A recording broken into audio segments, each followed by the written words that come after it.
नमस्कार दोस्तों, स्वागत है आप सभी का एक बार फिर से टीचर सॉल्यूशन के यूट्यूब चैनल पे। आप लोगों को न्यू केस के बारे में तो पता ही चल गया होगा और सबसे ज़्यादा इम्पोर्टेंट अपडेट क्या है? सबसे ज़्यादा इम्पोर्टेंट अपडेट ये है, जो आपका न्यू केस है उसकी सुनवाई जो है वो 22 तारीख को है। यानी कि आज है 18 तारीख, आज से 4 दिन बाद या 3 दिन बाद आपकी 22 तारीख की आपकी जो न्यू केस है उसकी सुनवाई होगी। ये केस पूरे भारत के जितने भी बीएड डिग्रीधारी हैं उनके लिए बहुत ज़्यादा इम्पोर्टेंट रहता है। इंपॉर्टेंट किस वजह से, वो मैं सारी चीजें आपके इस वीडियो में डिस्कस करूंगा, सारी डिटेल पे बात करेंगे। और अब एक लास्ट लड़ाई है। अगर मैं बात करूं सुप्रीम कोर्ट के रास्ते की, सुप्रीम कोर्ट के रास्ते अगर आपको जीत मिल सकती है तो ये एक लास्ट लड़ाई है एक बीएड के छात्र के लिए। तो इसके लिए क्या करना है, सभी बीएड के छात्रों को सहयोग करना है। आप सभी के सहयोग से ही इस लड़ाई में जीता जा सकता है। इस लड़ाई का जो परिणाम है जो 22 तारीख को, उसका पॉजिटिव आने का चांस बहुत ज्यादा होगा अगर आप इसके अंदर सहयोग करते हैं। तो चलिए फटाफट से बात करते हैं पूरे केस की। जो आपको ये केस दिख रहा है, ठीक है, आप लोगों को पता ही है, डायरी नंबर आपका, ठीक है, बीएड छात्र वेलफेयर एसोसिएशन की तरफ से आपका ये केस लगाया गया था। ठीक है, इसकी जो सुनवाई है भाई ये आपकी 22 जनवरी को है, यानी कि आज से आपका 3 से 4 दिन बाद आपकी इस केस की सुनवाई है। ये जो केस है ये एक पर्टिकुलर एक राज्य के लिए नहीं है ना। जैसे कि आपने अभी देखा होगा हाल ही में कुछ महीने पहले कि सभी अलग अलग राज्य अलग अलग सुप्रीम कोर्ट में गए, है ना, और उससे क्या हुआ, उनको वहां पे हार मिली, है ना। उससे क्या हुआ, जो आने वाले और भी चीजें थी वो उन पे थोड़ा मुश्किलें बढ़ी, पेड़ के लिए चीजें और भी मुश्किल होती गई। वो सारी चीजें आपने वहां पे देखी होंगी। लेकिन ये जो एक केस है जो बीएड वेलफेयर एसोसिएशन ने किया है, ये केस आपके लिए बहुत इंपॉर्टेंट रहता है। चाहे आप किसी भी राज्य के हो, भारत में आप किसी भी राज्य से हो, चाहे जम्मू कश्मीर से अपना कन्याकुमारी तक, है ना, तो कोई भी बीएड का छात्र है, इस केस के अंदर आप सब इन्वॉल्व हैं, इंक्लूड हैं। इस केस के अंदर आप सभी बीएड डिग्रीधारियों की बात की गई है।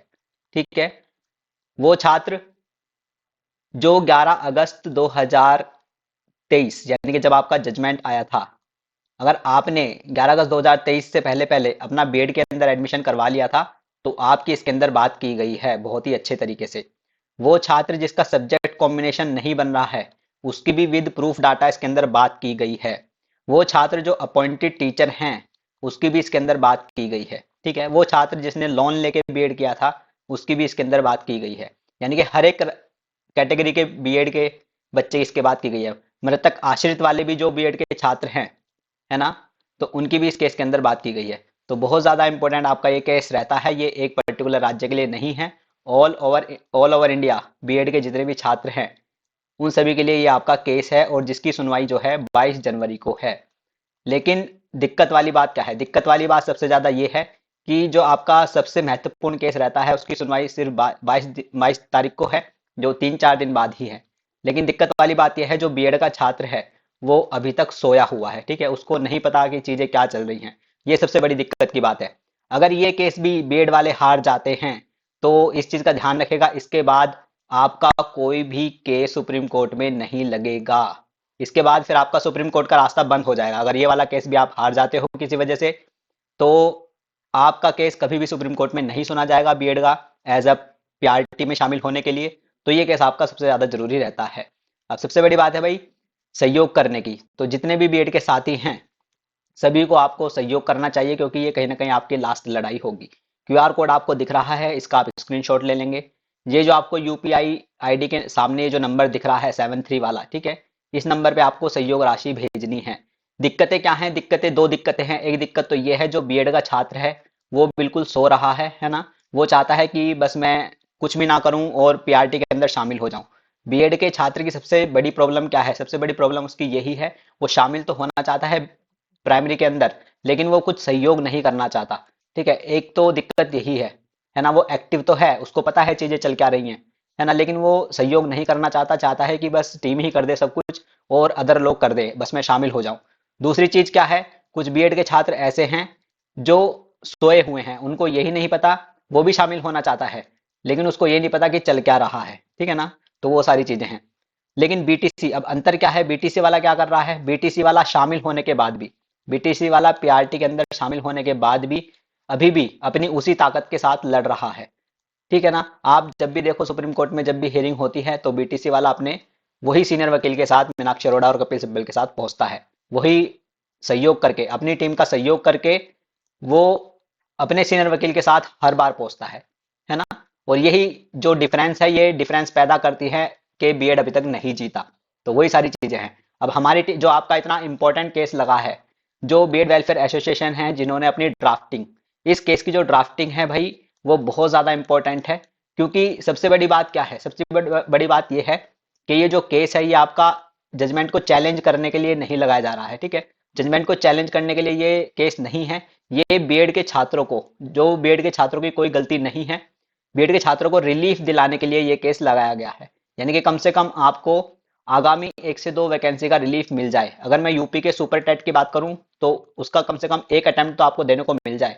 अगर मैं डी ट्रिपल एस बी के पीआरटी की बात करता हूं तो कम से कम उसका भी आपको एक अटेम्प्ट देने को तो मिले, है ना। और अगर केवीएस के पीआरटी की बात करूं तो आगामी जो भी वैकेंसी आएगी उसका एक अटेम्प्ट तो कम से कम देने को मिले। तो इस तरह का रिलीफ आपको इस केस के अंदर देखने को मिलेगा, जो कि बहुत ज्यादा इंपॉर्टेंट रहता है, ठीक है ना। और चांसेस भी बहुत ज्यादा है कि हाँ आपको रिलीफ मिल जाए। लेकिन दिक्कत क्या है, दिक्कत क्या आ रही है, सबसे बड़ी बात तो ये है, दिक्कत ये है जो टीम है बीएड छात्र वेलफेयर एसोसिएशन, उन्होंने पूरी ताकत के साथ अपनी ड्राफ्टिंग तो तैयार कर ली है, लेकिन टीम के पास अब जो राशि है एक सीनियर वकील खड़ा करने की, अब जो ये ड्राफ्टिंग है इसको सुप्रीम कोर्ट में जजेस के सामने पेश करना है। और एक अच्छे से पेश करने के लिए एक अच्छा एडवोकेट चाहिए जो कि एक सीनियर वकील होना चाहिए। तो टीम के पास यही दिक्कत आ रही है, एक सीनियर वकील खड़ा करने के लिए टीम के पास बिल्कुल भी पैसा नहीं है। टोटल अगर मैं फंडिंग की बात करूं, अभी तक 22 तारीख को सुनवाई है और आज 18 तारीख है, ठीक है। और टोटल जो अभी तक फंडिंग हुई है टीम के पास वो 1,20,000 हुई है। टोटल अगर फंडिंग अभी तक हुई है टीम के पास सिर्फ 1,20,000 हुई है। और आप सभी को पता ही है कि इस फंडिंग में कोई भी सुप्रीम कोर्ट का वकील नहीं आता है। कम से कम एक सुप्रीम कोर्ट के वकील के लिए 6 से 7 लाख होने चाहिए अगर आप हियरिंग कराना चाहते हैं। क्योंकि सीनियर वकील इसलिए जरूरी है क्योंकि जज उनको ही ध्यान से सुनते हैं, उनको ही थोड़ा बहुत टाइम देते हैं, है ना। तो 6 से 7 लाख होने चाहिए और अभी तक सिर्फ टीम के पास 1,20,000 ही हैं। और 3-4 दिन बचे हैं और महत्वपूर्ण दिन है बीएड के लिए ये जो चल रहे हैं। सबसे ज्यादा इंपॉर्टेंट दिन है आज का, 18 का, 19 का और 20 का। ये 3 दिन आपके बहुत ज्यादा इंपॉर्टेंट हैं। इन 3 दिन के अंदर आप अपने लिए कितने जागरूक हैं, कितने एक्टिव हैं, उसका परिणाम आपको 22 तारीख को देखने को मिलेगा। अगर आपने इन 18, 19, 20 में कोई सहयोग नहीं करा टीम का और सीनियर वकील ना खड़े होने की वजह से टीम ये वाला केस भी हार जाती है तो ध्यान रखेगा आपकी पीआरटी में शामिल होने की उम्मीद बिल्कुल खत्म हो जाएगी। इसके बाद आपकी शामिल होने की तो दूर की बात है, कोई डिस्कशन करने भी नहीं आएगा कि चलो बीएड को पीआरटी में शामिल किया जाए, ऐसा भी डिस्कशन कोई नहीं करेगा। इस चीज का ध्यान रखेगा। तो 3 दिन है और 3 दिन में बिल्कुल अच्छे से आपको ताकत लगा के कम से कम हर एक बीएड के छात्र को कम से कम 1,000 की फंडिंग, 1,000 का सहयोग जरूर करना है। इस चीज का ध्यान रखेगा, 1,000 रुपए ज्यादा नहीं होते हैं। इन 1,000 के सहयोग से अगर आप इस केस के थ्रू बीएड को पीआरटी में शामिल करा देते हैं या शामिल करवा लेते हैं या रिलीफ ले लेते हैं तो वही 1,000 आपके, जब आपकी नौकरी लगेगी वही आपके 50,000 बन जाएंगे जब आप टीचर बनेंगे, ठीक है। ये केस महत्वपूर्ण क्यों रहता है, क्योंकि आप इसमें देखिएगा अभी तक जितने भी केस लगे थे, चाहे मैं वो बिहार के केस की बात करूं, केवीएस के केस की बात करूं, किसी भी केस की बात करूं, किसी भी केस ने, किसी भी केस के अंदर जो आपके सबसे दिक्कत जिसने पैदा करी है एनसीटी, एनसीटी और एमएचआरडी, ठीक है ना, और केवीएस, ठीक है। ये 3 संस्थाएं जिनकी सबसे बड़ी गलती है बीएड को प्राइमरी से बाहर करवाने की, है ना, क्योंकि इन्होंने शामिल करा था और जब पूछा गया इनसे कोई जवाब नहीं बना। और सबसे बड़ी बात यही है कि किसी भी केस के अंदर एनसीटी को शामिल नहीं किया गया, ना एमएचआरडी को और ना ही केवीएस को। लेकिन ये जो केस है बीएड वेलफेयर एसोसिएशन का, इसके अंदर आपको यहाँ पे देखेगा एमएचआरडी को भी पार्टी बनाया गया है, आपकी एनसीटी को भी पार्टी बनाया गया है और आपका केवीएस को भी पार्टी बनाया गया है। यानी कि सीधी सी बात है, जवाबदेही एनसीटी की होगी कि उन्होंने इतनी बड़ी गलती क्यों करी, है ना। जवाबदेही एमएचआरडी की होगी कि उन्होंने इतनी बड़ी गलती क्यों करी, है ना। जवाबदेही केवीएस की होगी कि केवीएस ने वो नोटिस क्यों निकाला था उस टाइम पे, है ना। तो इसमें बच्चों की कोई गलती नहीं है। यही जवाब चाहता है हर एक बीएड डिग्री धारी सुप्रीम कोर्ट में जाके पूछना कि जब हमारी कोई गलती नहीं है, सारी गलती एनसीटी की है, एमएचआरडी की है और केवीएस की है, तो हमें सजा क्यों मिल रही है इस चीज की, है ना।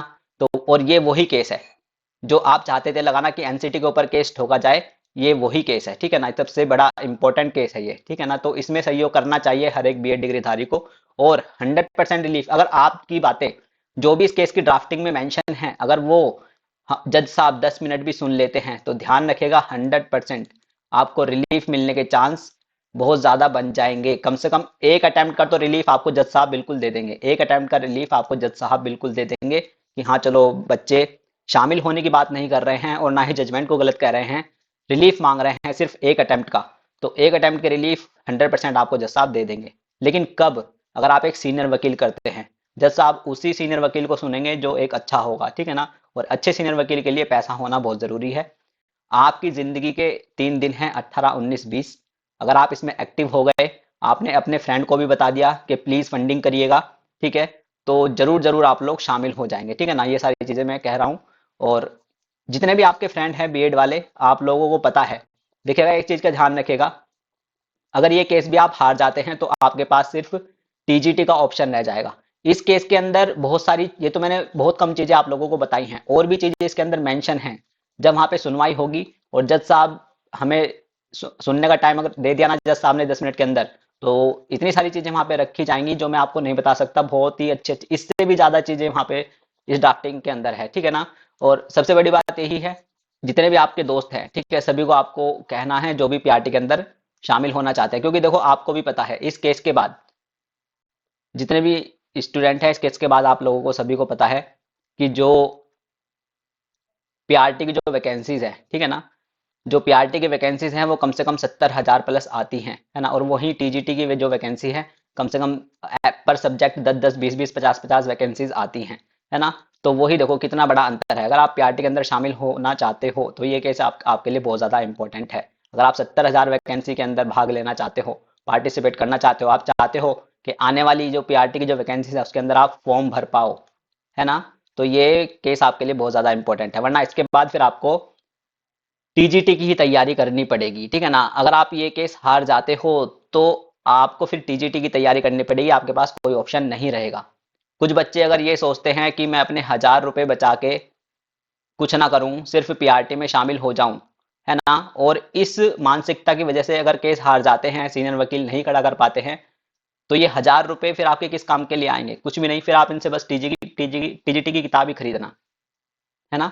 तो इस 1,000 रुपए के सहयोग से कि आप अगर पीआरटी में शामिल हो गए, आपको रिलीफ मिल गया, तो बहुत अच्छी बात होगी, आप 70,000 वैकेंसी के लिए एलिजिबल हो जाओगे, ठीक है ना। वही सारी चीजें हैं। तो आपके लिए केस बहुत ज़्यादा इंपॉर्टेंट रहता है। ये यहाँ पे यूपीआईडी जो नंबर है इस पे आपको सहयोग करना है। ध्यान से देखेगा, बीएड वेलफेयर एसोसिएशन, है ना, बीएड छात्र वेलफेयर एसोसिएशन लिखा आना चाहिए, और ध्यान से फंडिंग करनी है।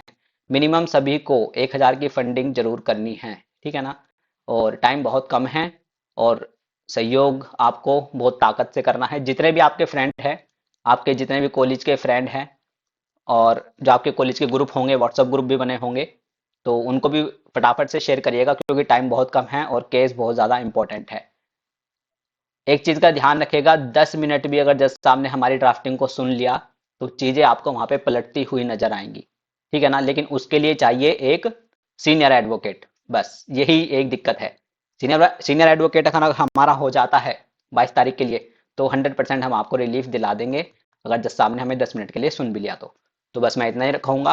आपके सामने ये क्यूआर कोड है, और इसका स्क्रीनशॉट लीजिएगा, इस पे फंडिंग करिएगा जरूर जल्दी से जल्दी।